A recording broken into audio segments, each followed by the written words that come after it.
everybody, how are you all doing? I have to say y'all because we're in Nashville. All right, and I got to say that right around here. But I want to welcome everybody that's online. I want to welcome everybody that's in the audience. You are at an MS Views and News program. We're the only MS organization in the country doing live programs these days during this pandemic, all right? But we're doing it in a very safe manner. For those that are online, please know that if we get to your area, we have our safely set tables, only 4 people per table. We're not stacking people up anywhere. And that's the way to do it, so we can get you out, get you back to programs, learning from the doctors that will have speaking at these events. All right, tonight, before I keep going on and on about that, I want to let you all know that we have 2 sets of different sponsors for today's program. Virtually, for our online program, we have EMD Serono, Novartis, Biogen, Sanofi, Genzyme, Genentech, and Bristol-Myers Squibb. All right, and for today, live, we have exhibitors. We have Bristol-Myers Squibb, and we have Novartis. All right, and we cannot do these programs without our sponsors. So I did want to let you know about that. For those that do not know, my name is Stuart Schlossman. I'm president and founder of MS Views and News, but mainly known as I am also an MS patient. All right, I live with pain every single day of my life, but that's another story. I just feel it today, so I'm saying it.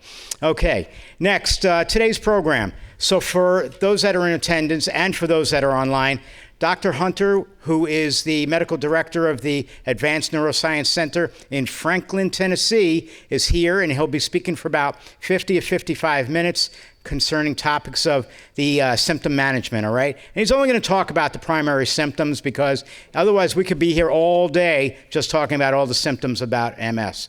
All right, and then we have, he'll be speaking about access to MS care and managed needs, an introduction to telehealth, as well as understanding new and a few MS treatment options, all right? But he'll be speaking about those that are the new medications that are out now, as well as what's to be coming out, hopefully in the near future. Also, he'll speak about a little bit about health and wellness during COVID-19, and this is extremely important for those with multiple sclerosis to safely live their lives and go forward in the best way you can. So we do want to welcome Dr. Hunter. I do want to thank you all for being here today. I want to thank our online audience. Please remember that this program, even though it is online, we are video recording this. So it will be on our YouTube channel in approximately 1 week. For those that are here, you'll be able to look back on it in case there was something that Dr. Hunter may have said, or a video or a slide that he has. You don't have to ask, you don't have to write it down. You just have to wait for it to go online, and then you'll be able to see it there. And for those that are in our online audience right now, same thing applies to you. You don't have to call me, you don't have to ask, you don't have to send email to say that you need something, you need a copy of something. When this gets published, everybody in attendance and everybody that was online today will get a link to how, for how you can view this program. Okay, so I don't want to take up any more time. Let's welcome Dr. Hunter up to the stage and let him get started, okay? Thank you. Thank you.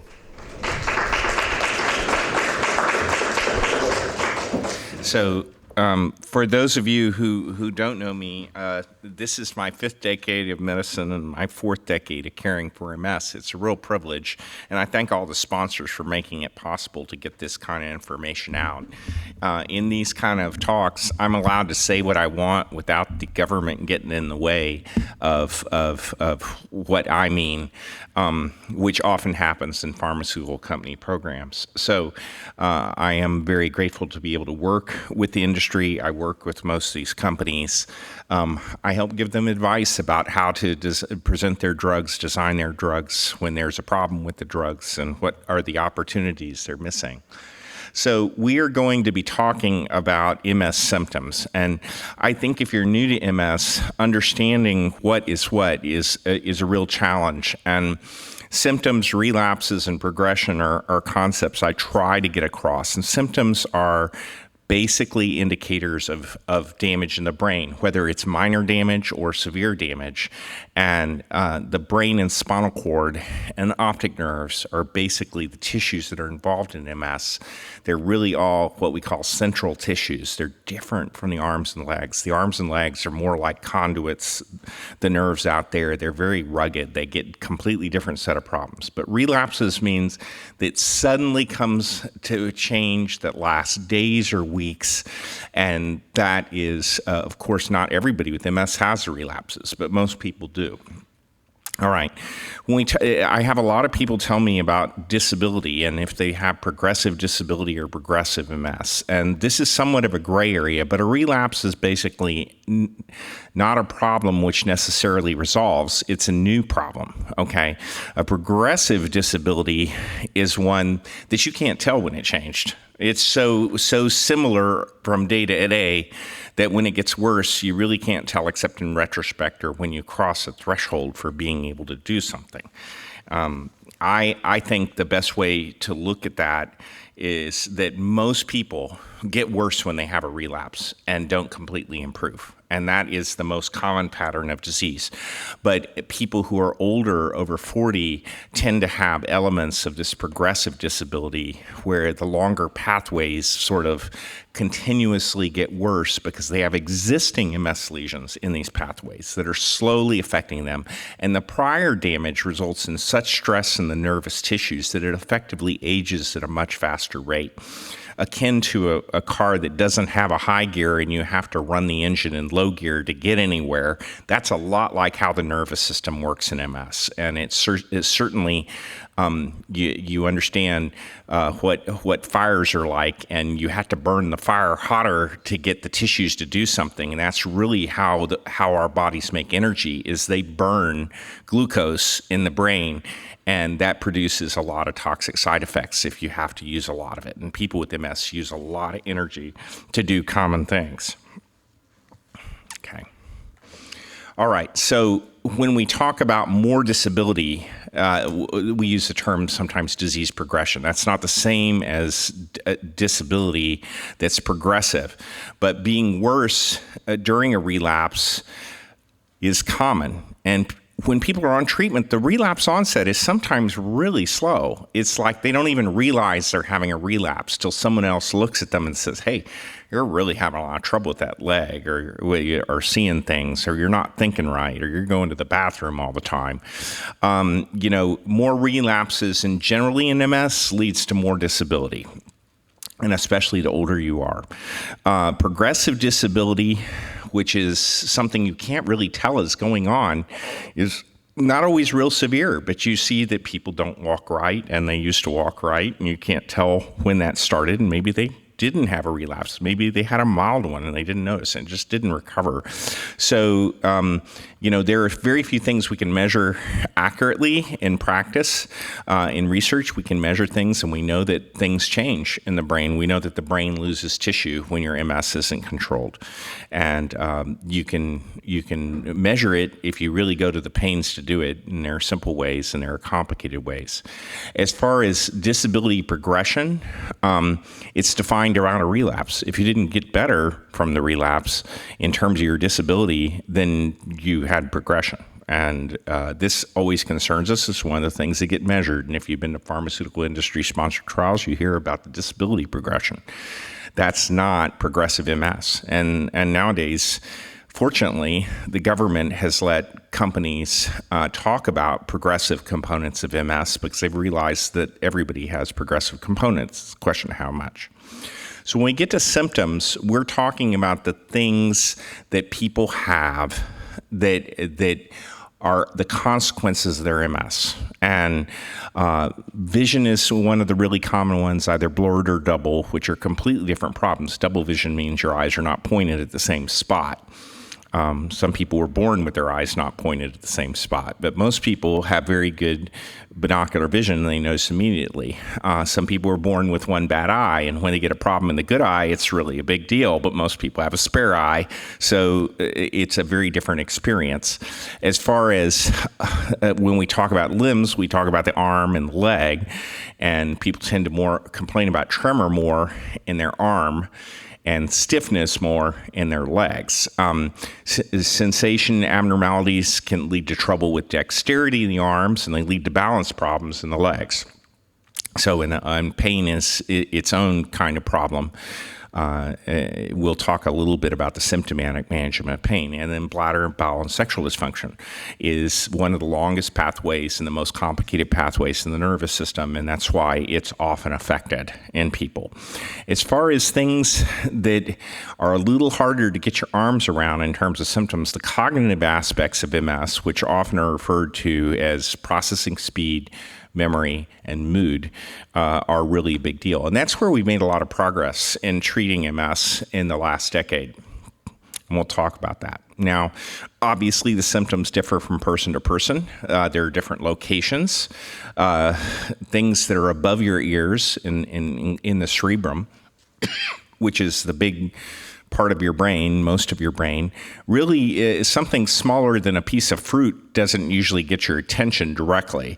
And so they affect mainly your thinking and your mood, the generalized inflammatory response in the brain, what we call neuroinflammation, which is shared between MS and many other diseases, means that people lose gray matter processing speed and function. We've got treatment for that in MS, and it works quite well. As far as the eye nerves, we have a whole specialties devoted to trying to help people see better.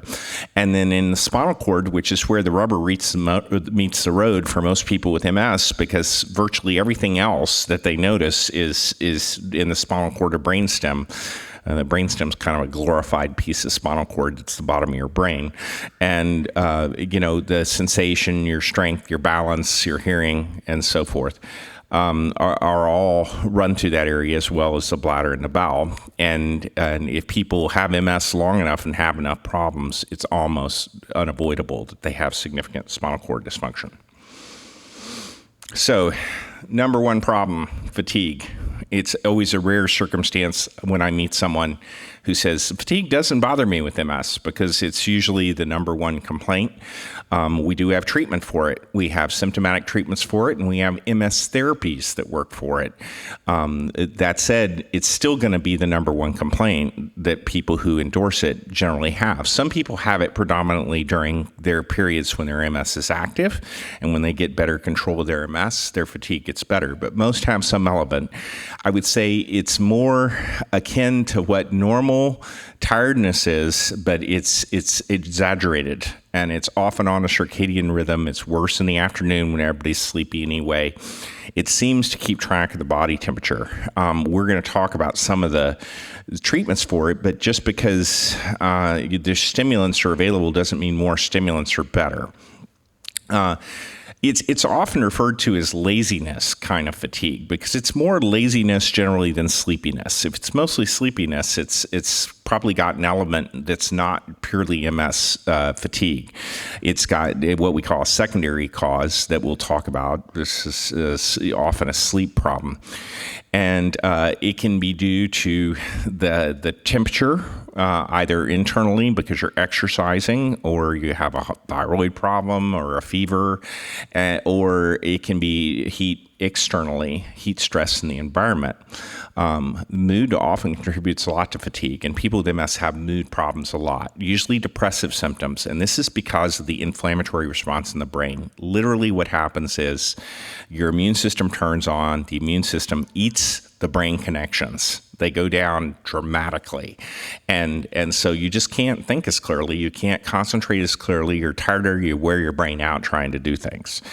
And so these kind of mild dysfunctions are really common in MS. Sleep disorders are very common in MS. People can have trouble falling asleep. They can have trouble with their legs moving a lot, either before or after they go to sleep. That's often called restless legs or nocturnal myoclonus. They can have breathing problems while they're asleep. They can have the usual kinds that people have from age and weight that make them block their airway, or they can have kinds where the brain just forgets to breathe. And this is fairly rare generally, but not more common in MS. It's treated a little bit differently. And then there's a sleep disorder called narcolepsy. It affects people with MS and sometimes the related diseases. That is a really deranged organization to sleep that prevents people from getting restful sleep. So mood, usually depressive symptoms, needs to be treated. The medicines that we use to treat mood are like brain fertilizer. They literally make the brain healthier. They make it work better. You shouldn't get hung up about if you have those kind of symptoms, trying these kind of medicines. And there are a number of different ones that work a little differently. As far as thinking and memory, the brain fog symptoms, that's a big part. People tell us that they can't do things at certain times of the day, that they can't do a more complicated job. They can't solve problems. It's generally trouble with processing new information. It's not as much things they know how to do well. And then basically heat stress can cause almost any problem. And that the heat stress is really due to the damage that's in the nervous system. When the tissue's damaged, it's very sensitive because it tries, when you heat up, you're a big chemical reaction, it tries to go faster and it can't. And so it just shuts down. One of the sources I think that a lot of people don't appreciate with MS and the contributions is medications. And people with MS on average take 7 or 8 different medicines, some as many as 15 or 20. And these are not only for MS, they're for other health problems. They're usually for symptoms, but people with MS get the same problems everybody else does with blood pressure, cholesterol, diabetes, and menopause and so forth. In terms of medications, it's a very common side effect of many medications. If they make you sleepy or make your mouth dry, they're going to affect how you perform cognitively. And so trying to substitute medicines that have that liability is really important. And oftentimes, the first medicine out of the box that they try for any symptom has that liability. And so trying to find the ones that don't, you may pay a little more for it. You may have to argue with your insurer for it. You may have to get a coupon for it, but it will solve the problem. The term spasticity in North America does not refer to cerebral palsy like it does in much of the world, but spasticity means muscles have inappropriate amounts of activation, and it shows up as they're stiffer, they move more slower, they don't relax. This is because the brain can't turn off the normal reflexes that hold the limbs stiff. And it generates heat in your body. It puts a lot of stress on the joints. When you try to move a joint, when you stretch a joint that's got this problem, it makes all the other joints stiff too. And the more damage there is, the worse this problem is. And so it can contribute to the fatigue, especially the related to physical activity. All right, well, let's talk about how we deal with typical fatigue. It's usually, if you don't have a sleep disorder and you don't have a mood disorder, and if you do, those should be treated. But it's usually fine when people wake up. It starts in the morning and in the early afternoon. It's a lazy feeling, a lack of motivation. Sometimes people feel sleepy. It's worse in the afternoon. And some people get better later in the day, in the evening. And we think that that's due to their body temperature declining.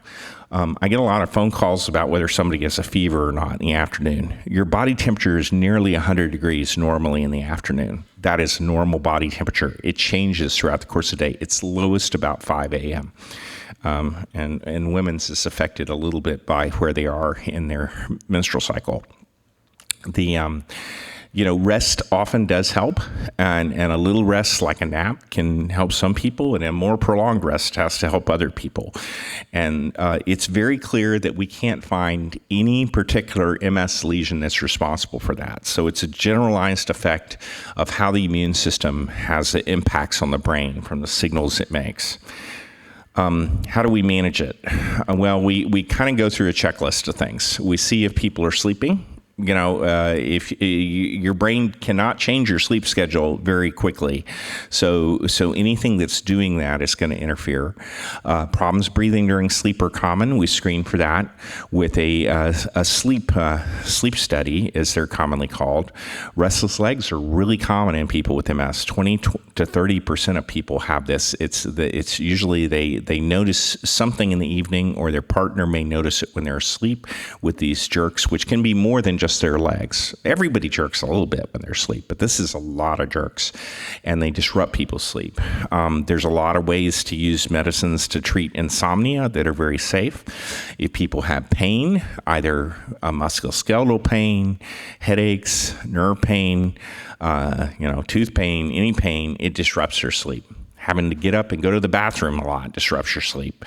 And there are things to do to slow the bladder down at night that are relatively safe, but may require several trials. As far as treating mood disorders, they work on symptoms that really aren't mood, and many of the antidepressants are approved for chronic pain. They're very important. I put FX or XR. This is a little older. There's also a drug called duloxetine that's approved in generic that improves pain and sleep and mood and headache, and this is why I call these medicines brain fertilizer. I think scheduling people's work creatively is important. To do the complicated tasks in the morning, control your environmental temperature. Believe it or not, although people don't feel like exercising, the data is that exercise actually makes fatigue better. People who are heat sensitive, water exercise, or something like an Airdyne bike to help keep them cool while they exercise is the best appropriate way to do it. What about stimulants? Well, the best stimulant by far for people with MS is coffee or tea. These are miracle drugs, essentially, for your brain. They protect your brain against injury. They calm down your immune system. And, they're nice social things to do. So caffeine is only one element of actually what's in there. There are a number of other prescription drugs that we'll talk about. Treating any really overactive muscles often helps fatigue. As far as stimulants, the amantadine is sort of a stimulant. It's actually more related to an anesthetic drug, believe it or not. And it's been tested many times in MS. I've actually done studies recently where it makes people walk faster. And these drugs are available. They're not approved for that purpose, but we use them that way. Most people can try it. It's either works or it doesn't work. And we're asking you to tell us when we do this. Another stimulant I commonly use is the only refillable amphetamine class drug we have called phentermine. It is approved as a diet aid. It is refillable. The biggest liability is high blood pressure. Sometimes people get really irritable because it is an amphetamine, and then other amphetamines are sometimes used, and there's another non-amphetamine group we use I'll talk about. But I'm not a big fan of amphetamines. They make people more awake. They decrease their appetite, but they don't seem to make people think that much better. The medicine we really like that's a wakefulness promoting agent that's actually used for this purpose throughout the world. It was originally called modafinil. The son of modafinil is armodafinil. It's actually an easier to use drug. It was originally used for people with sleep attacks or narcolepsy. It's clearly better than amantadine as a stimulant. It can produce dramatic benefits in an occasional person, and its side effects are really quite uncommon. So many times it's not approved by insurance for an MS indication. If you happen to work shifts or you have sleep apnea, they will approve it. But it's an inexpensive drug now. You can get it for $40 a month, or for $40. You can oftentimes stretch that into 2 months, and with a coupon. So this is a drug that was originally used to promote daytime wakefulness. It wears off in the evening. It doesn't work like an amphetamine. It doesn't raise blood pressure. In the great wisdom that the government has, they scheduled it like it's an amphetamine that's safe. But it clearly has a very low abuse potential. If you take too much, you just won't go to sleep for a couple days. The gait fatigue, there is a really good medicine called dalfampridine ER, used to be called Ampera. This is, in the people who respond to it, can be a almost miraculous effect. It improves the conduction of nerve signals through these areas. It often, while it's generally referred to in its effect on gait, it affects other things too. Some people, it helps their fatigue. Some people, it helps their thinking. Some people, it makes their tremor go away. It's very different from person to person, and the effects are literally almost immediate. What about thinking? I often talk about these sets of MS symptoms is depression, fatigue, and cognition. Because if you do tests, they all look like they're the same problem. If you ask people about mood symptoms, you're going into cognition and fatigue symptoms, so it shows up on depression. And the MS thinking is generally slow and fuzzy thinking. People notice it more than observers notice it, and it's effort. We have to get out a stopwatch to measure it because it's really not that different from normal sleepiness or fatigue or inattention. We try very hard to make sure that sleep and mood problems are addressed and that the MS is controlled. Now, we'll talk a little bit more later in the talk about S1P agents. S1P agents have data on depression, fatigue, and cognition. This data is available to your doctor. The companies are not allowed to promote this directly to you in this fashion, so you don't get to hear about it because they were too far down the list of things that the government was evaluating. So you have to look for this information, or your doctor has to look for this information and ask for it to be able to see it. But let's just say that these are one class of MS medicines that distinguishes themselves in the ability to favorably impact those symptoms, in addition to these other symptomatic therapies. In general, we tell people about disease-modifying therapy that it's just going to help make things stable or slow down things getting worse. But the exception is these symptoms, which really seem to be beneficial. As far as cognitive testing, we do use it. It's very hard to get in some areas. It's very expensive to get, and it's not usually practical, but we usually focus testing around the time of if people are able to do their job to get some quantitative data behind that. And basically, people with MS make more mistakes on complicated things. The more complicated the task is, the more mistakes they make and the slower they do it. And that's true of people who are sleepy. That's true of people who are drugged. That's true of people who have head injuries. And so it's not really a surprise. There are some symptomatic treatments that when we see somebody has a specific memory dysfunction, it helps. If they have trouble with paying attention, the stimulants help. And so we do all that. And the most important thing is to get people off medicines that make it worse. If somebody's on a sedative, or some medicines used to treat anxiety or sleep or vertigo that is a sedative type drug, it's very critical to get them off. These medicines have incredible impacts on people's thinking, and they don't realize it most of the time. There is a simple oral test that we use in clinic quite a bit called the SDMT. There are variations on similar principle in these tests that are available online that basically just it's decoding pattern symbols and it measures your speed, and it takes 90 seconds for us to do in the clinic. It takes us longer to explain to someone how to do it than it does to do the test. And it is a very, very useful test in classifying how people's processing speed is impaired in following it.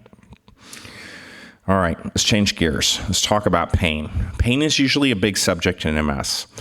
The thing about pain that's hard to get your arms around is pain doesn't mean how bad the problem is. Pain is a system that is very old to protect you, and when it goes wrong, it's very miserable because it is connected into the motivational parts of your brain and your attention to where you can't ignore it. Now, everybody in life starts developing pains when they get old enough or hurt something, and those are because this system is literally grows through us like the roots of a tree, and it reports faithfully when something's not right. And with MS, you have normal pains and you have unusual pains and other kinds of sensory dysfunction. So something that is normally not painful may feel very unpleasant. Something may be much more intense than it would be normally. It may be unnatural sort of feeling, and it can mimic other symptoms. And this is particularly a problem when it occurs in the trunk because it could be a heart problem or a lung problem or a gallbladder problem or an appendix or a pinched nerve, and it can be very hard to tell the difference between that and something else. So you may need some help. Other kinds of sensory dysfunction you don't think about is vertigo. It's the system isn't working right, and it feels like you're moving, makes you nauseated, it's very distracting. Most of the time, when it's not associated with other symptoms, it's actually a really tiny problem. You can't see it on a brain scan, but it's just because the system doesn't work right. So typical descriptions that you see of neuropathic pain, and we use that term because it's not a neuropathy technically. There's nothing wrong with the nerves in the arms and legs. It's in the spinal cord. Other people with MS can get the same disease as everybody else can. They have diabetes. They can get diabetic neuropathy. They can have a familial neuropathy. They can develop some medication-related neuropathy.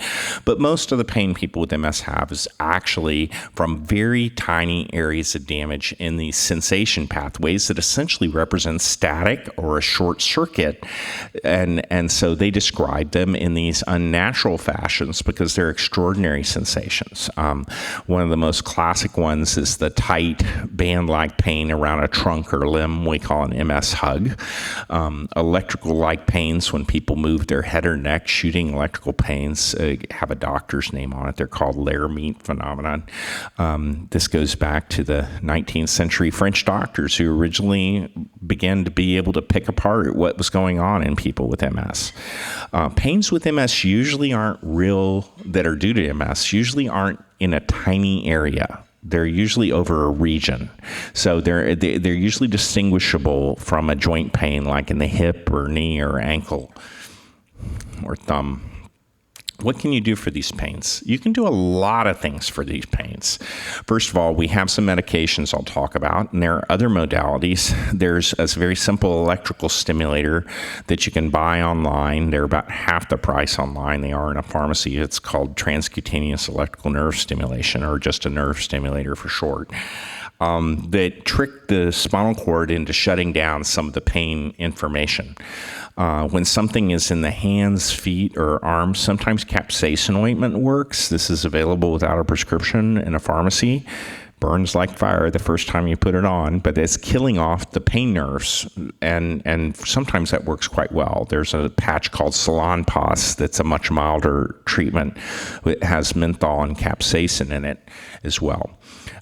For people who have exquisite pain, learning how to relax and concentrate on other things and calm themselves down helps them get around the unavoidable, unpleasant mental effects of having pain. And exercise is a pain-killing thing because when you use your legs, your brain releases natural painkillers. That's one of the reasons runners run. Because of the endogenous opiate-like stimulus that occurs when you physically exercise. Things like just about everything that works, like chiropractic and the needle stuff. Acupuncture, in the short term, does the same thing. It just may not be practical to use it to deal with chronic pain.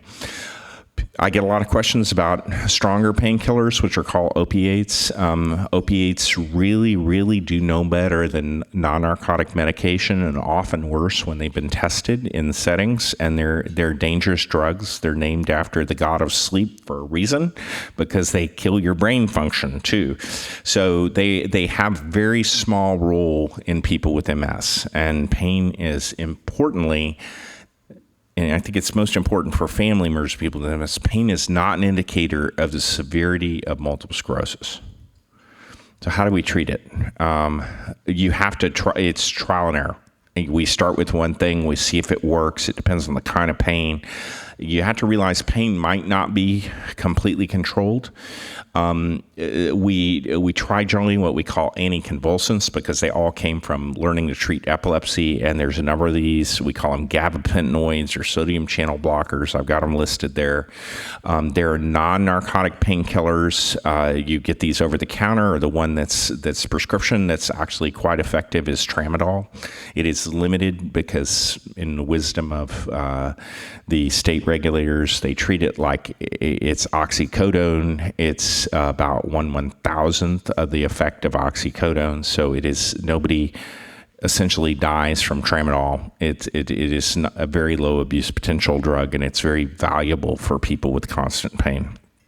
Antidepressants, they're what we call SNRI class, are a few of them are listed there, and duloxetine by far and away is the one that's usually used because it's just simpler and cheaper than the others.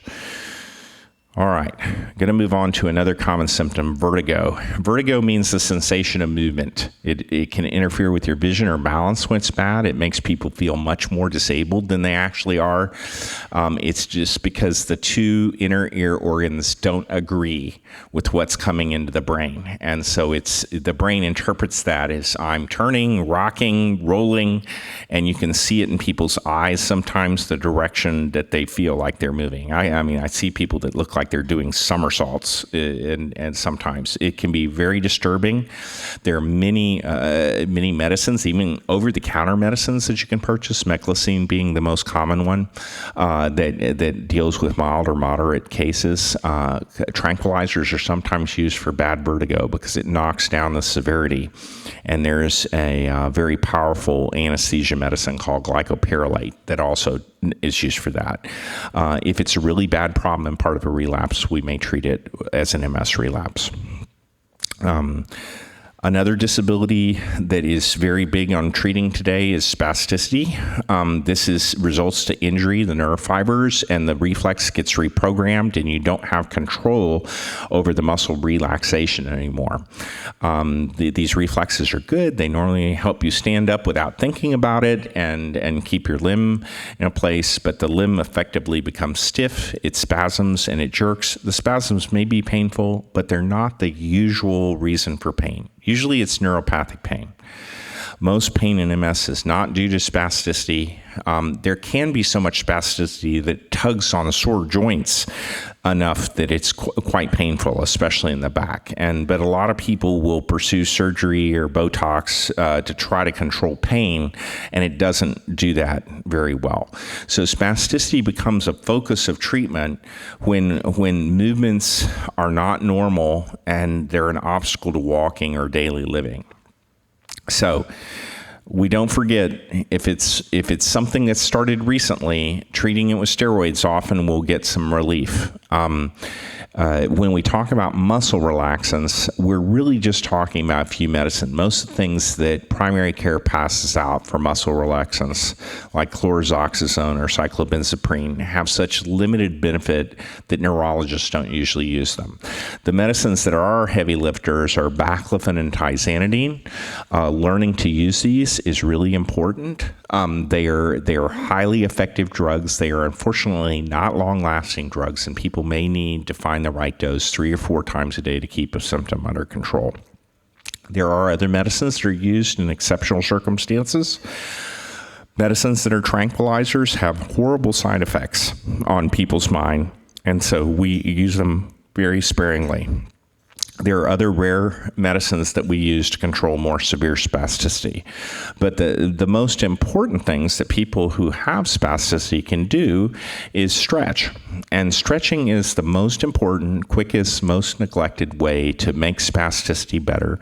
You can learn it from an experienced physical therapist. I hate to say there aren't many of them anymore who know how to do this.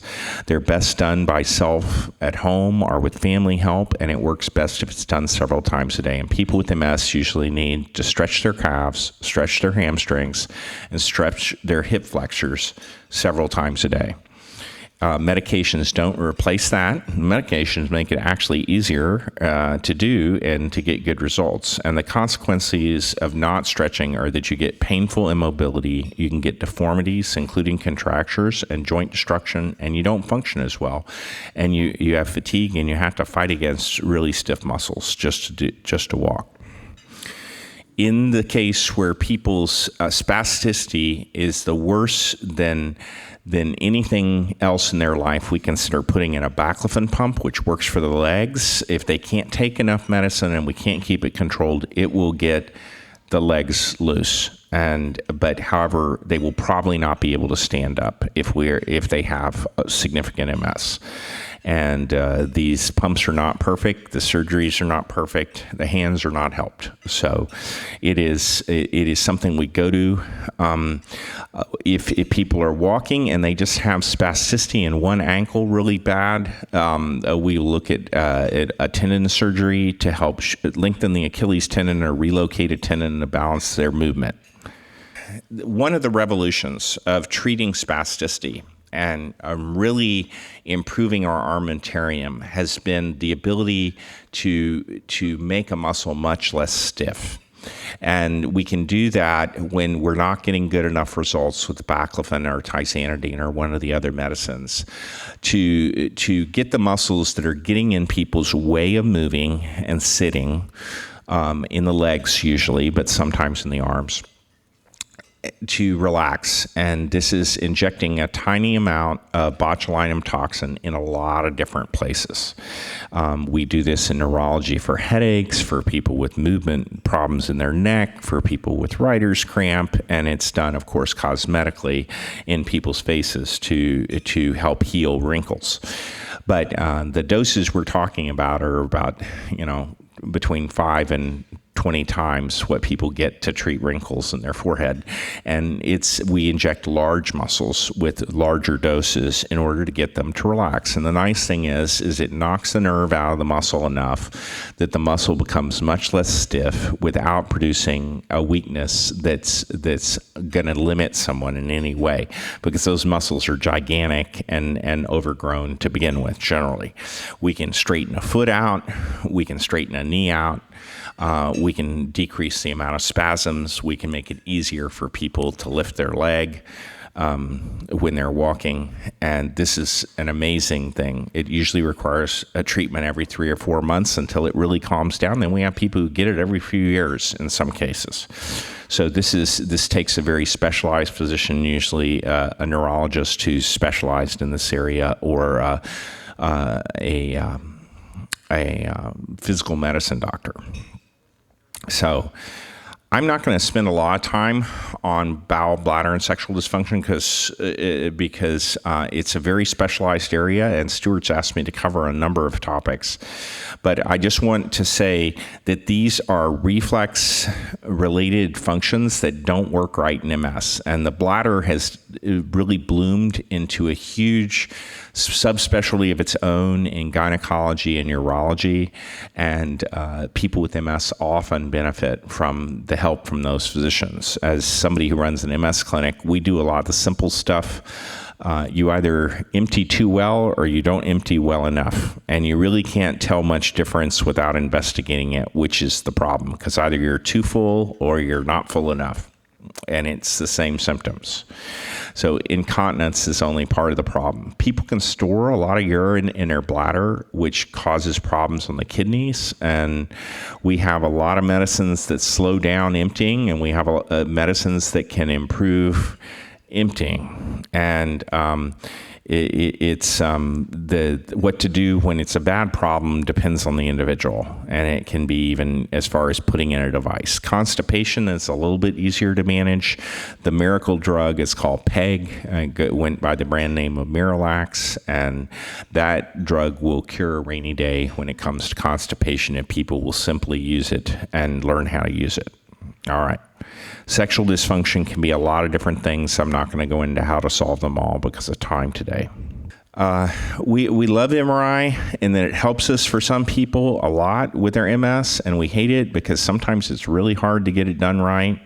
MRI doesn't always show you the problem that people are complaining about. That's normal. MRI often looks better and people are worse. That's normal. MRI can give us a very good bellwether when things are different than what the situation appears to be.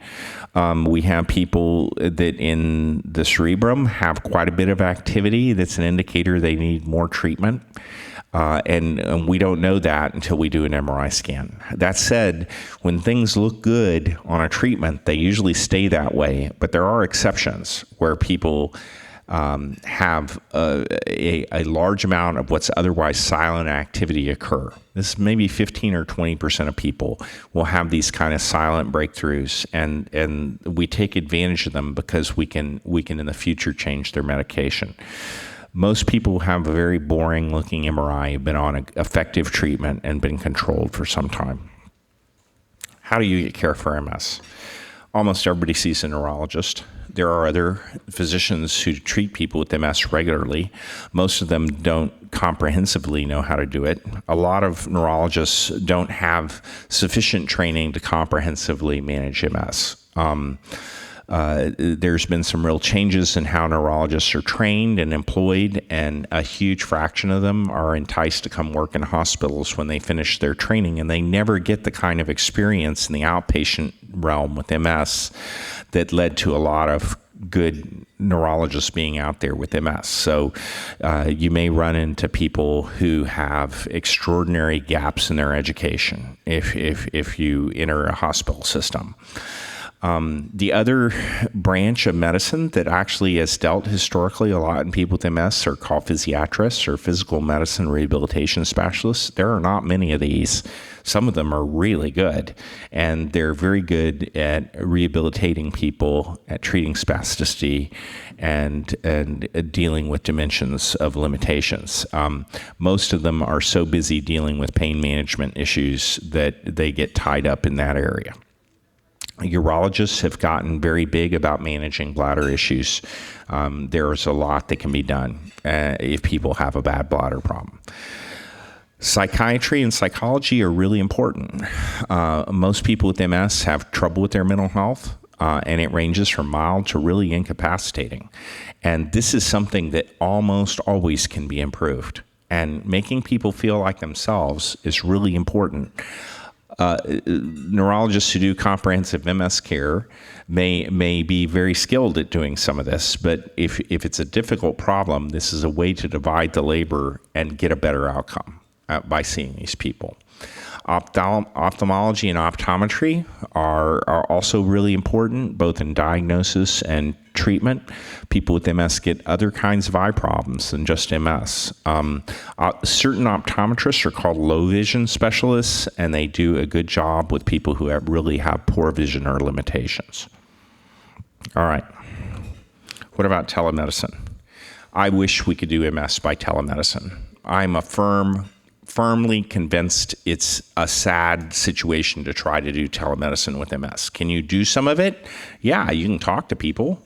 You can guess what it is, but neurology is a hands-on specialty. If we can't see you walk, if we can't look at your eyes carefully, if we can't check your sensation and your reflexes, it's like doing it blindfolded. We can basically go on what we already know if we know about you. And I've seen a number of really disastrous outcomes occur because of this. And what can you do? You can refill medicines. You can check on laboratories. You can give people some counseling and remind them of what you've already told them. And so you might be able to decrease the intensity of follow-up visits in people who have a lot of issues, but you're not going to recognize when there's anything less than a really serious problem going on. So, it's a stopgap measure. We did a fair number of telehealth visits in our practice during the worst days of COVID when people couldn't travel. And I almost always, when I offer people this opportunity to do this and tell them their insurance company might not pay for it, they say, I'd rather come. And so that's the real medicine, and that's what we do. Now, new medications and generics. In case you haven't noticed, one of the biggest selling drugs of all time in MS went generic, and that was called Tecfidera, and it's now called dimethyl fumarate. It still has a very high copay and no manufacturer assistance for commercial payers. Now, it doesn't really matter to people on Medicare. It all costs too much anyway.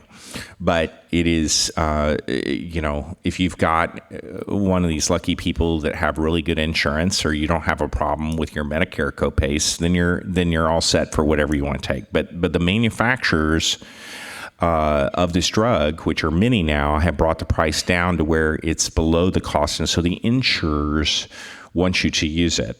And there are many people who can't use this family of medicines. And it's now has, besides all the generics and Tecfidera, there's 2 other branded medicines that are essentially the same thing, but are not the same thing. They're called Vumerity and Bafirtam. And they're related medicines still with copay assistance. And if your insurance lets you get that, you'll get copay assistance. Now, who shouldn't take dimethyl fumarate? If you have a significant stomach problem, you're considered a high-risk person. If you've had bad reactions to it before, you certainly shouldn't take it. So you just need to realize dimethyl fumarate is Tecfidera, first of all. If it gave you a whale of a belly ache or nearly knocked you off, you certainly shouldn't take one of these other related medicines either. So this is the biggest change, and when these things start happening to go generic, they are not necessarily cheaper to you for a number of years unless the insurer steps in and says, hey, we'd really like you to take this medicine, we'll give it to you for a $50 copay or something that's manageable. But people are getting the $250, $500, $1,000 copay for a medicine that the insurer is saving tens of thousands of dollars a year on. So it's a very difficult time when this happens. Now, there are lots of other branded medicines that are oral medicines that are not in that family. There's now 4 S1P medications, and all these drugs are effective. And when I was talking about the depression, fatigue, cognition spectrum, these medicines all distinguish themselves, and they are highly effective drugs for MS.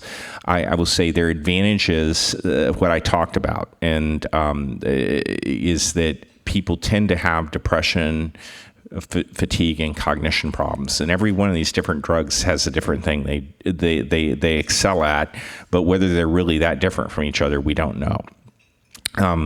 There are 4 of them now. Gilenya, which was approved in 2010, will go generic in a couple years. Mayzent, which was the first really effective drug in people with secondary progressive MS. And it's a little bit complicated to get started because it needs genetic testing, but it doesn't, for most people, need a first dose observation. It usually has this niche for people who have gait issues, and it does have to be titrated, and you have to pay attention to the need for titration. Zeposia or ozanimod is probably the easiest of this family to start. Many of the physicians have samples in their office. And it does have some requirements that people don't drink excessive amounts of tap beer, more than you probably should anyway, or buckets of soy sauce, or huge plates of very fancy cheese. You know, you could give yourself a high blood pressure attack. But other than that, there's not anything that different. Although it does create a lot of pharmacy flags in the family it's in. But in general, it's a simple drug to try. They have some data in their research about cognition being improved, and the government doesn't let you be told about that directly, but it is a remarkable difference between it and the drug it was tested against, which is interferon beta. Ponvory was the latest one to appear in that class. It's probably the simplest in terms of the drug interactions, the food, and the metabolism issues. But it has a titration pack that's a very important part of keeping down the first dose observation. You have to, with Mayzent and Ponvory, you really have to adhere to these titration issues because they wear off on the 5th day. You stop it, it stops working. And you have to, because of the risk of having the the heart rate drop too much when you restart it, you have to start with the titration pack. Hearts don't stop, but they can slow down, and that makes people faint if it's not adhered to. Now, Aubagio, which has been a very friendly and popular medicine, will go generic probably next year. And the older related medicine, leflunomide, is used by some MS doctors because it's cheap, and we have people who cannot get medicine and assistance sometimes. And also, when they're changing medicines, it may be a simple thing to use as an interim while you're trying to get them on the next medicine. It's a medicine that's approved for rheumatoid arthritis, not for MS, but it becomes the same medicine in the body as Aubagio. It's not as good a medicine. We don't use it primarily, but we believe it has a role in certain circumstances of dealing with those issues. Now, something new is happening in MS, and that's what we call biosimilars. It's sort of like what happened with Copaxone years ago, in that other companies became able to manufacture it. Copaxone is a very hard drug to manufacture, but it's not considered a biological drug. But essentially, only 3 companies were able to meet the bar the government has set in the United States. So there are only 3 versions of Copaxone, which are called glatiramer acetate now. Biosimilars are thoroughly biological. They're engineered biological compounds. These are drugs like vaccines or monoclonal antibodies. And these biological medicines are technically not generic. They're approved. The factory is approved. The government requires them to do testing to show that they're equivalent, and they're basically approved in the same way. And so those are coming for Tysabri. They've already come for an older anti-CD20 called Rituxan that's not used a lot in this area for MS, but can be if people are allergic to other medicines. But there are new drugs in that class. And anti-CD20 is a class of engineered drugs. They're like Ocrevus. It's been out for about 4 or 5 years. There's 2 new ones that have been shown to be superior to Aubagio. The first is Kesimpta, which is also called ofatumumab. It's an injectable monthly low dose. It's a very simple medicine to use. They've been advertising it on TV. I'm sure if you watch TV, you've seen one of the ads. And it's quite an elegant medicine, and its side effects are simple, and it is more effective than Aubagio. Quite more effective. There's a lot of questions in this class of medicines we haven't got answered even with many years of treatment, but the safety appears very reasonable in the short term. There's another drug that I think is on the completely other end of the spectrum, like Ocrevus, that's called ublituximab. That's a very quick infusion as compared to the Ocrevus infusion, which takes many hours. That's coming, and so these medicines are quite effective. Many people with MS will take them. These biosimilar medicines, there's one coming of Tysabri. When it'll get here, we don't know, but it'll basically be another brand drug that's identical to Tysabri. And there was a Tysabri injectable that clearly works, but the government didn't want to approve it because they couldn't figure out how to get it into the safety plan that's done with Tysabri. But it would still require going to a doctor or an infusion office to do the paperwork for every dose, just like Tysabri is done. And Tysabri is a great short-term solution, and for most people, it's not a good long-term solution. So what else is coming? There's nothing really different for the next 4 years. And then there's going to be several drugs hit the market close together that are called BTKIs. What exactly these drugs are going to look like by the time they get to the market, we're not sure. They're called Bruton's tyrosine kinase inhibitors. They were developed to work on the B cells, and they were developed for other diseases, and then they realized that they work for autoimmune diseases. Trying to prove that they work and how well they work is what's going on right now. Many companies are racing in this area to try to get these drugs to market. They're drugs you swallow. They're very well tolerated. They're probably the most anti-inflammatory medication effectively since steroids, and they do not have steroid side effects. You cannot tell you're taking them. You do not have things go wrong with your immune system, as far as we can tell. And it really calms down several sets of cells, including the B cells and the innate immune cells in the brain that are part of the player and why people have so much trouble with their thinking and energy in MS. Now, there are a lot of other new things that are being tested. Some very amazing treatment concepts. Whether they will work or not, when we get them into a real-world sort of setting for research, we're not sure. But there have been studies done that are positive, quite positive, with several exciting methods of treatment for MS. And one of these is treating people with progressive MS with engineered stem cells. These are not what people advertise in your local clinics. They inject them in their spine, and they go in there and they produce happy signals for the nerve cells, and people get better.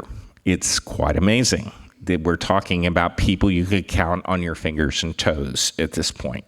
And when and how that's going to be even tested further, we don't know. Another really amazing treatment concept is using T-cell grafts, which means they have cells that they've engineered that know how to go after the Epstein-Barr virus and kill it. Most people with MS can't kill it in the cells that aren't actively producing virus. And these cells know how to find the virus where it's hiding and get rid of it. This has improved people in a small study, and it's quite amazing. And these are very sick people. So this is still going on, and the research will be going on for many years. You're talking more than 5 years from now before any of these things would possibly appear in the marketplace. There is also another really fascinating drug that is a gold particle that promotes myelin repair. And it's very interesting. We'll see. None of these drugs have worked yet to date when they've come to testing. And so people keep trying. That's wonderful. You're a market. You're a many billion-dollar market. As they find it, you will use it. Somebody will pay for it. And that's what we've got to hope for. That's what's got us as far as we are in MS. Okay, we're going to talk about COVID and vaccines. The vaccines are really important to your health. Vaccines have probably been the single biggest advance in the fight against infectious disease other than sewers. Vaccines have a lot of myths around them. I want to try to address those. The first is a lot of people think vaccines don't work. The fact is they have different degrees of efficacy. Really, the powers that be do not approve things that don't have a benefit. And the system actually works quite well. But there was a particularly pernicious myth about vaccines that they caused autism that resulted in many people being scared about vaccinating their children. It's not only false, it was actually a fraud that was propagated by a scientist. Vaccines can, in certain circumstances, cause the disease for the vaccination. They don't generally in practice. It's often said about the flu vaccine. The fact is the flu vaccine just doesn't prevent the flu as well as we'd like, but it does make it milder, and it does prevent it in some people. And sometimes it may not prevent it this year. It may prevent it next year, the one you got last year. It's a game that's a lot like trying to figure out which NFL team is going to win the Super Bowl before the season starts. That's how it is. You have to make that. We're in an era where 10 years from now, we will probably have a single flu vaccine for all the A strains and all the B strains, because there's a remarkable biotechnology change, and the old way of cooking them up in eggs that takes a year is going to go away.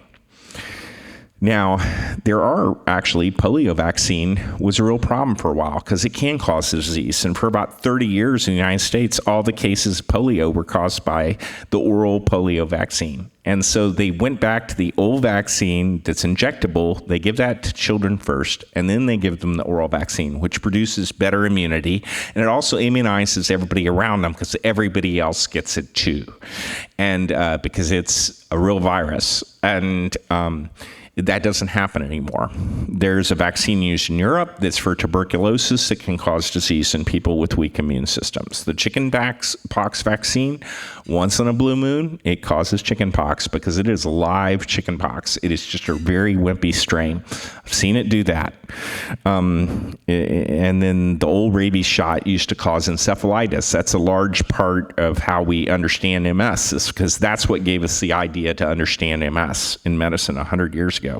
Got a picture of Dr. Jenner up in the corner who did some things that we would now consider child abuse in this day in terms of trying to understand vaccines, and he successfully demonstrated scientifically that you could prevent smallpox, which was at that time the most deadly disease in the 18th century, from infecting people by using this vaccine. And it's been eradicated since completely, and hopefully will never come back. But the possibility of bioterrorism with it still exists. Yellow fever vaccine is a live vaccine. It can cause the disease, especially in people with weak immune systems, like older people or people with MS. People with MS should never get the yellow fever vaccine. It is dangerous. It's not a great vaccine, but you'll die if you get yellow fever. Vaccines are said by some people to change DNA. The only way they change the DNA is by teaching your immune system how to attack the virus. All right, how do you protect yourself from infection? Adults still need vaccines.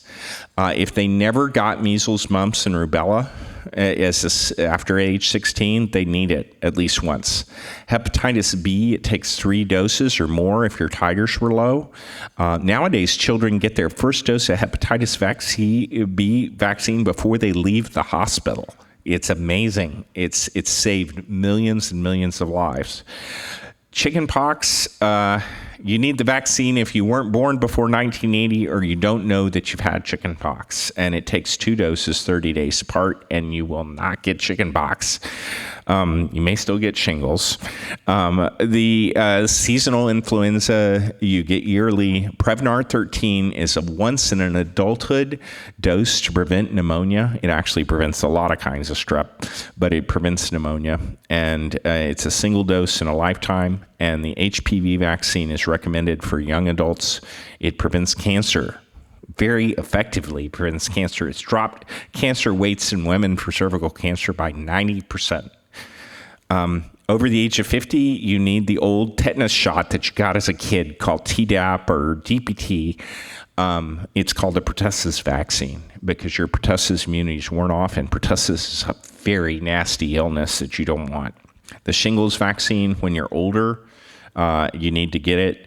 I usually time it at an appropriate time. Over age 65, you need a pneumonia vaccine, also called Pneumovax 23, and you may need that as an MS patient every 5 years.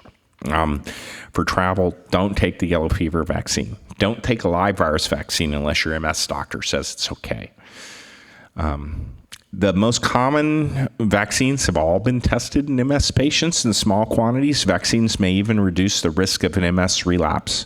Now, if you get a fever of 102 as a vaccine reaction, you are going to have MS symptoms. We call those a pseudo-relapse. They're not a real relapse. In rare circumstances, it may go on to a relapse, but it doesn't usually. And so we don't worry about it too much. Now, live virus vaccines, and there are really almost none of those, as I said, if you're on a stronger immune medication, these should only be gotten after they wear off, and you should not start them again for 30 days after the vaccination.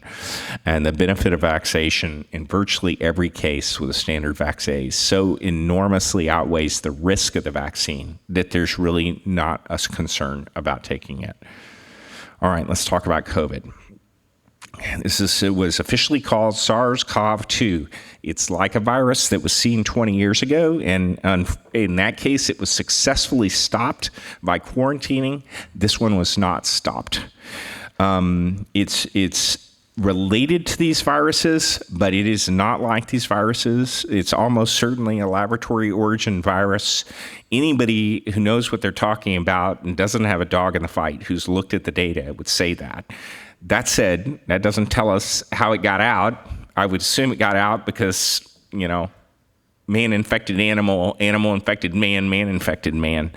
Because that's what looks like happened.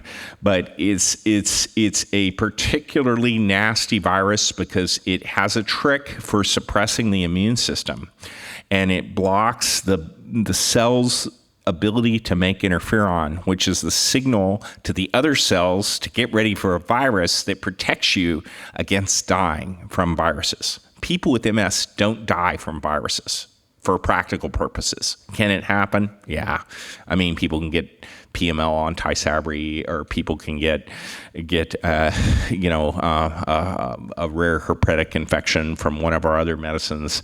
But these, in the numbers game, people die from bacterial infections, just like everybody else in the world dies from bacterial infections.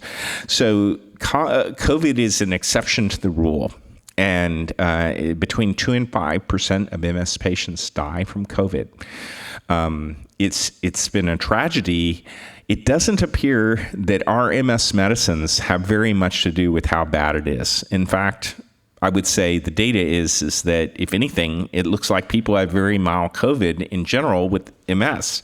But the same risk factors that have been seen are those that in MS patients that affect everybody else. And MS patients, who are older, who have chronic diseases of other types, it's mainly obesity, cancer, and age, besides their autoimmunity, are issues. Steroid use, constant steroid use, is a huge risk factor. I've had the majority of my patients who've died have been on steroids for MS or MS-like diseases. It's a very low risk to children. We're talking about a death in every million. That's compared to the flu, which is very deadly to children. Respiratory transmission is how it moves. It does not, you don't get it from touching doorknobs or from eating food. The N95 respirator is really the only effective mask. I have lots of political feelings about how this was not managed, but I will tell you that the problem is this is an extremely infectious virus. If you're around sick people, you're going to get this virus. You cannot avoid this virus. If you haven't gotten it yet, you're very likely to get it someday if you didn't actually have it, not know it. There's no reliable test for knowing you've had it, and so vaccination is a very good strategy. If you're outdoors all the time or in a well-ventilated area, you're very much at lower risk. But if you're in a room with somebody who's infected, that you're going to get infected is almost a sure thing. There's 3 approved vaccines in the United States. The risk of getting the vaccine is thousands of times less than of getting the virus. And so they are very safe vaccines. On average, the vaccines reduce the risk over 90% of serious illness. That wanes about 5% a month. That's not all the immune response to it. That's the B cell response. We can't measure T cells easily in practice. There's a way to measure them in a laboratory, but many people are immune to chickenpox and have no antibodies detectable to it. We know that the T cells are the more important way. They're the cells that hunt down and kill off the cells that are infected. And the antibody responses will come back if you get infected. They were wonderfully timed and produced vaccines that are a miracle of modern biotechnology. It's something that's amazing. Now, that said, do you need to be vaccinated if you had COVID? And I would say probably not.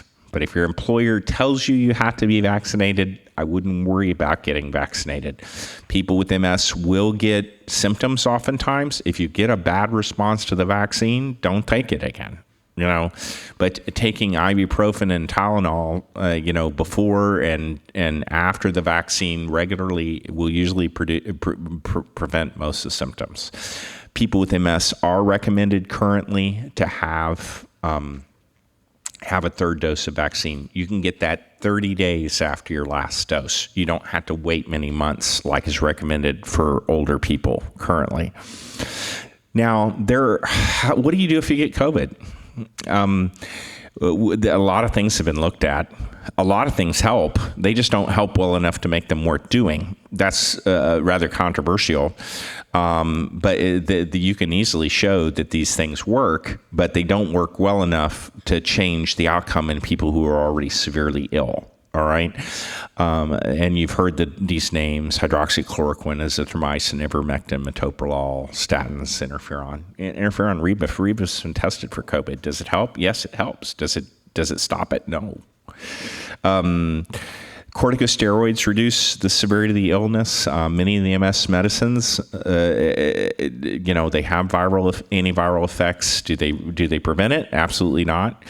Remdesivir is an approved antiviral. It's given IV for people who are very sick with COVID. There is an amazing new medicine that are called anti-COVID monoclonals. Regencov is one of the brands that's been approved. There will be others.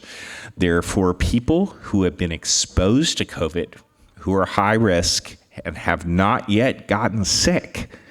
They can get instant immunity if they're not vaccinated or they're high risk. It's 4 shots, 1 in each limb, and it works immediately. Life-saving medicine. It's also used for people who have early COVID, like they've broken out with the fever and have a positive COVID test. It reduces the risk of death and hospitalization by 70%. It's amazing. You can get it at a pharmacy in many places. All right. I'm going to wind up here. This is what's happened in the United States. The first wave of COVID had an extraordinary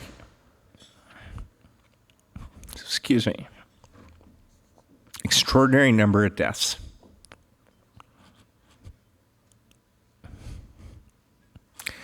Everybody lost someone.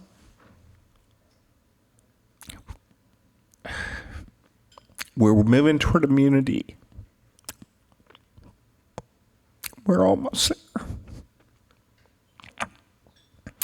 Let's stop there and take questions.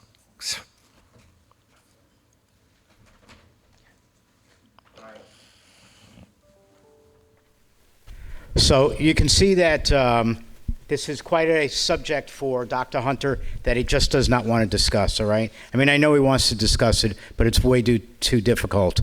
What we all need to know is that we really need to take care of ourselves, all right? This is a very serious illness, all right? And for those that are around the world that are simply denying it, I hate to say it, but they are denying it. It is there. Okay, and we really need to do something about it, because until everybody does do something about it, this is going to be around for a very long time. It's not just you, it's your children, it's your grandchildren, whomever else that are out there that are going to be born in years to come are going to be affected by this if we don't find a way to take care of this. Okay, so firstly, I want to say thank you to Dr. Hunter, all right, for trying to say his thing, all right, and for speaking with us today. I also want to let everybody know that we are going to go into Q&A, all right? I have my mask dangling from my ear for a reason, because I'm going to go around the room. I'm going to be getting close to you all in the room for whoever's got questions, all right? I'm going to ask you all in the room to please put on your masks if you want to hand me a piece of paper. Okay, and for those that are online, please know that we have somebody here that's going to call out the questions. So whatever questions you may have, just start typing them in. All right, I'm trying to let Dr. Hunter regain some composure right now, and I'm sure he'll be ready to get started. Okay, but I am going to go around the room. We already have questions. So for those online, again, if you've never done this with us before, at the top of the toolbar on the right-hand side, there's a red or orange, I have problems seeing the colors, all right, with a box or a rectangle with an arrow in it. Just click on that and then just start typing away your questions, which will then be asked to the doctor and he can reply. Okay, so again, thank you, and let's get started, all right? Dr. Hunter, you ready? You ready for questions? Great. I have a good question for you to get started with, all right? I'm going to step away from the screen. I'm going to start making my way around the room. I am going to get masked up. And Doctor, just on the news the other day, there was something about hydroxychloroquine and multiple sclerosis and how this is now being studied for primary progressive MS. So first off, my question is, who's funding this, and what are the pharmaceuticals going to say about this being a very inexpensive way to treat? Well, it's important research. Hydroxychloroquine is used for, it was first used for malaria. It was an improved version of a drug that is natural to treat malaria from the 19th century. The problem is to do a study is very expensive in MS. And even though you have an inexpensive drug, you've got to get someone to pay for a study. And in reality, it's so expensive to bring a drug to market for a particular indication. You're talking about $1 billion in manpower and development. So unless the government's going to say, well, hey, we got a sure thing, let's pay $1 billion to get this done, what the more likely thing is, they'll pay $500,000 to $1 million to do a study. And I've done these kind of studies with existing drugs through the National Institutes of Health. We tested a drug that's used in rheumatology that was we thought would be a very good drug for MS. And well, the good news is it didn't make MS worse, but it didn't make it better either. And it costs a lot of money to do that. And you don't often get those opportunities to test those drugs. I think it would be great, but to get this quality of scientific information you need, it's very hard to get. And for many years before we had MS drugs, we used other drugs. We used a drug called azathioprine, we used a drug called methotrexate, and we had this level of minimal sort of data. The data was stem cell transplantation. All this is basically done on the side without much government support.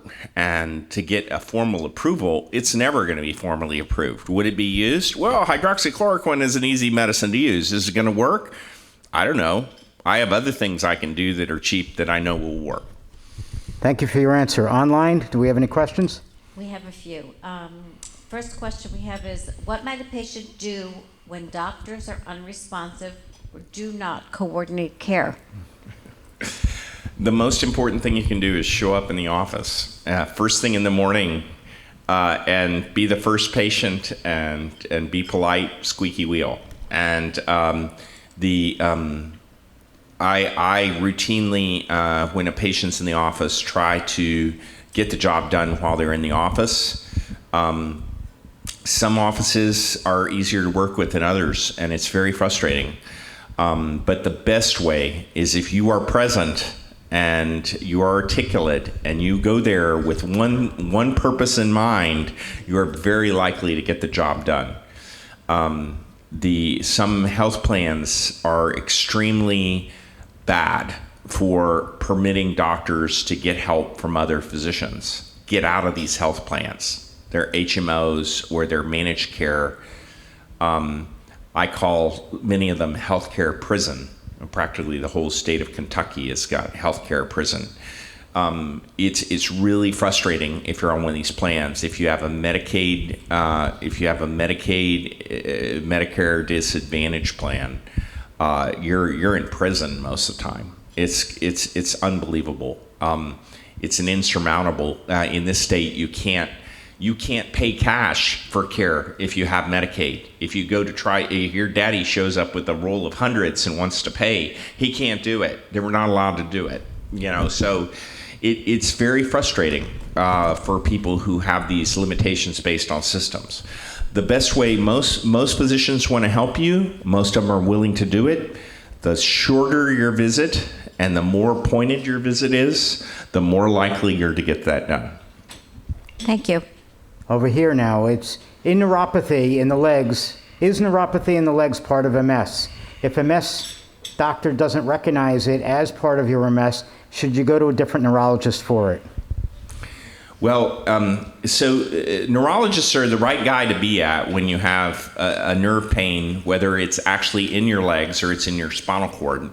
The experience and insight into the problem varies widely between different neurologists. If they're trying to treat you and make it better and they know how to do that, that's lovely. People with MS who actually do have nerve problems in their leg, and many do because they're not rare, it's probably less than 10% though, they need to be treated appropriately for whatever the cause of the nerve problem is in the leg. And when you do nerve tests on people with MS, they oftentimes look quite abnormal. And whether that's due to the MS, we're not entirely clear. But most of the pain problems, things like trigeminal neuralgia, Lermite's phenomenon, which is shooting pain, the MS hug, burning pain that's associated with numbness in a limb, these are due to the MS in the spinal cord. and they're treated in the kind of strategies that I told you about. Some of those things you can do yourself.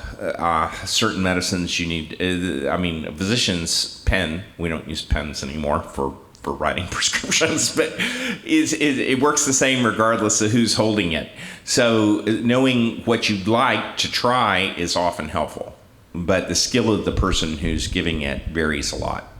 Thank you much. Online? I have a question from Cindy, and it says, if a patient has an MS neurologist that does not want to treat normal MS symptoms pharmacologically and is only DMT focused, would you recommend confronting this doctor about the issue? I would not confront any physician with anything less than something that they're trying to do that isn't working. But the reality is you need to establish with the physician, is it that they don't think that's going to help, or they just don't want to do it? Many doctors are very risk averse, and some want to. The model I fear is the 5-minute model, where they walk in the door and they say, "You look really good today. I pat you on the head. We don't need to do anything. Goodbye. $75, please. Next patient."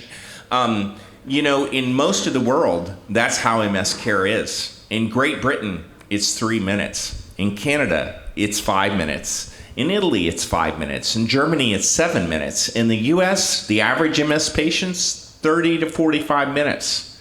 If that's the standard that you usually have when you have problems, and I would do that. Some clinics have different visit templates for the MS patients so that they can address those needs.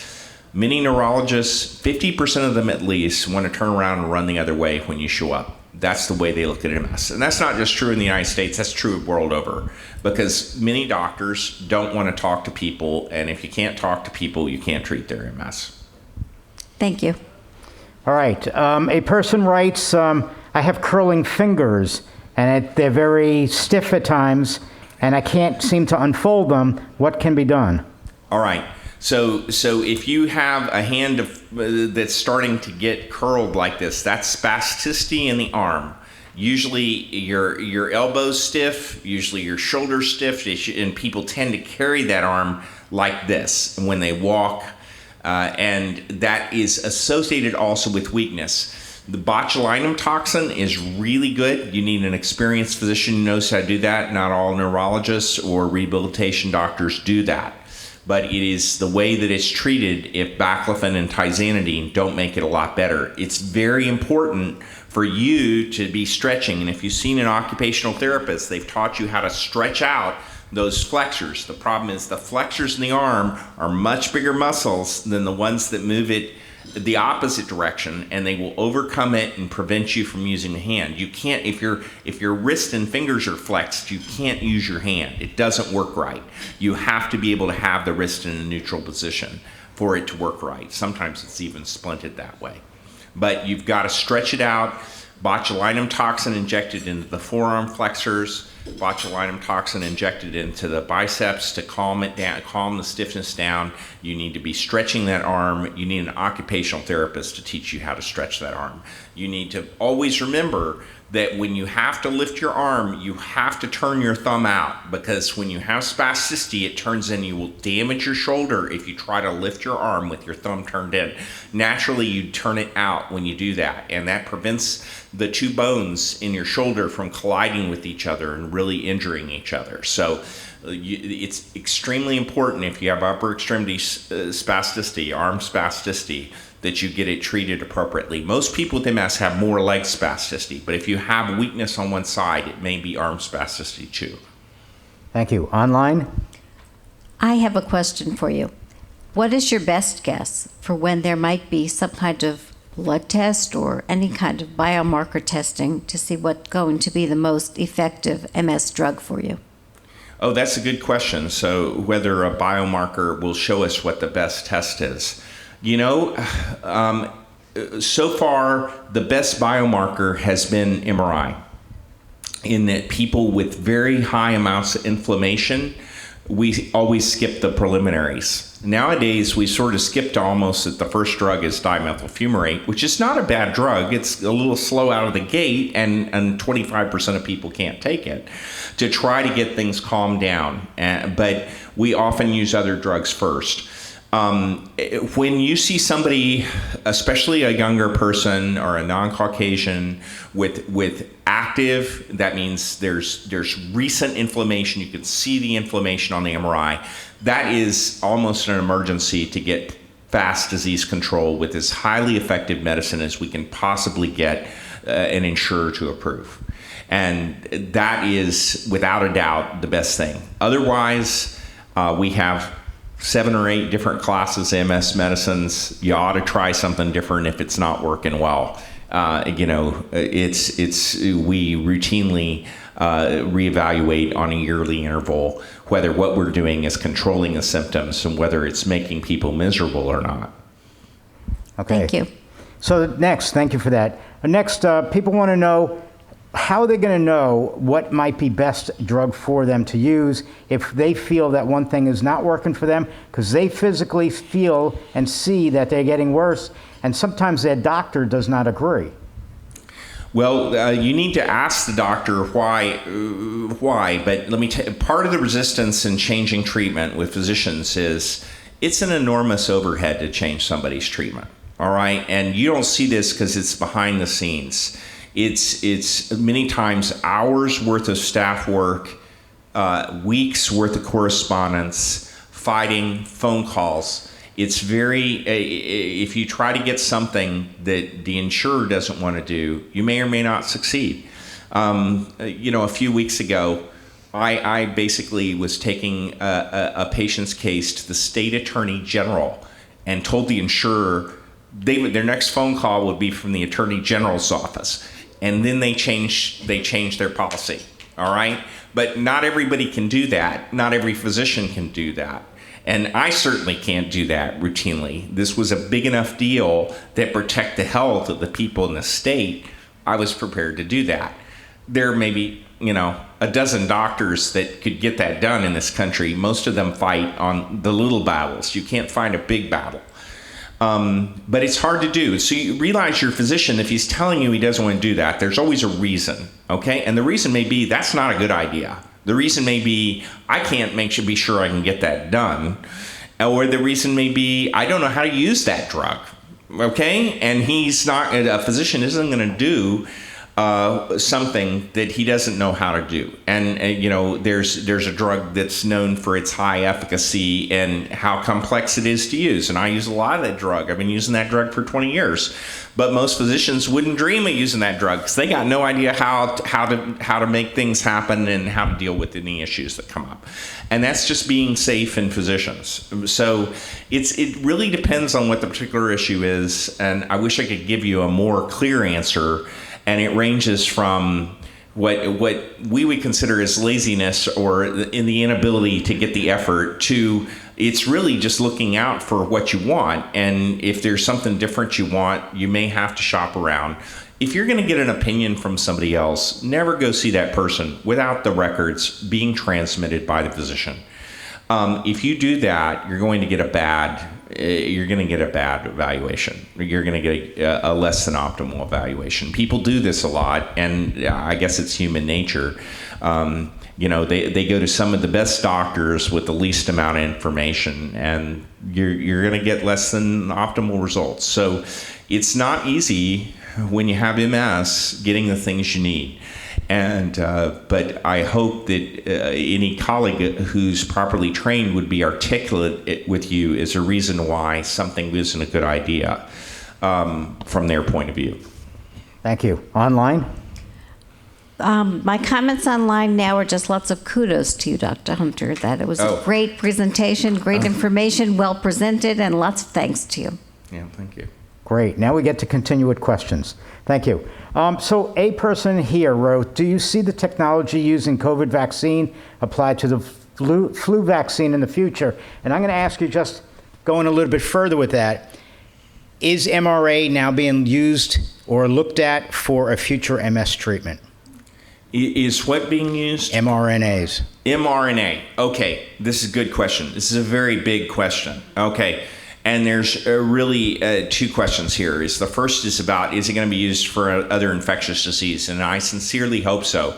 It makes for very rapid vaccine development. I can think of 5 or 6 vaccines I would really like to have right now that would make people's lives better.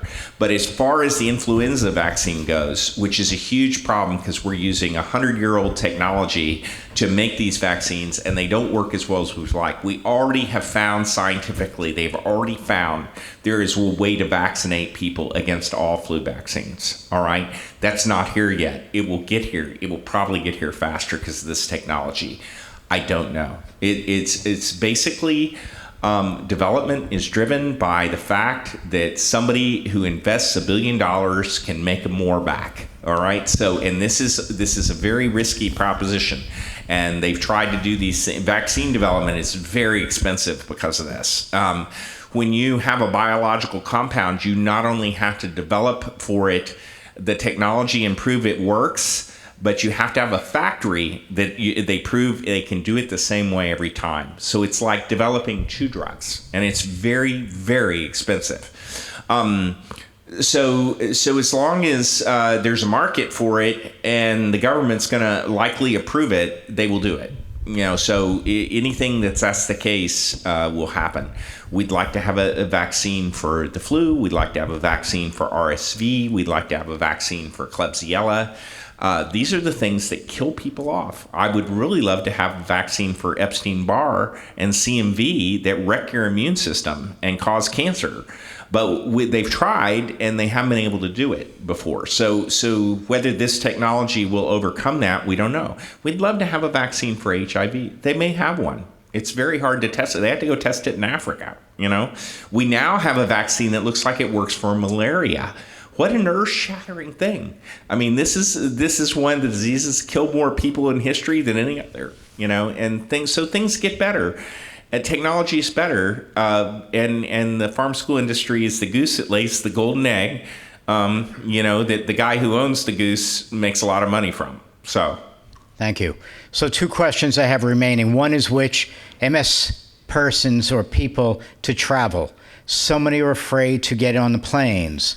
Okay, and do you have anything to say about that with the current environment? So I think people need to assess their risk. If you are older, if you have certain health conditions, like especially if you have lung disease, but if you're older and you have multiple health conditions that are considered high risk, if you're vaccinated, the odds of you dying from this are really, really small. The odds of you getting hospitalized are small. So I'm not, if somebody's able to be vaccinated, I'm just not worried if you're vaccinated. If you're high risk now and you get exposed or you get COVID, there's this monoclonal antibody that instantly gives you an immune boost. So, while a year ago we would have said, just stay away from airports and lots of people, we don't do that anymore. There are some immune medicines that we have that either in the long term make you a little bit less likely to be able to cover a serious infection, or temporarily less likely. These are well-defined circumstances, and I really, if people need to travel and they're vaccinated, have no major qualms.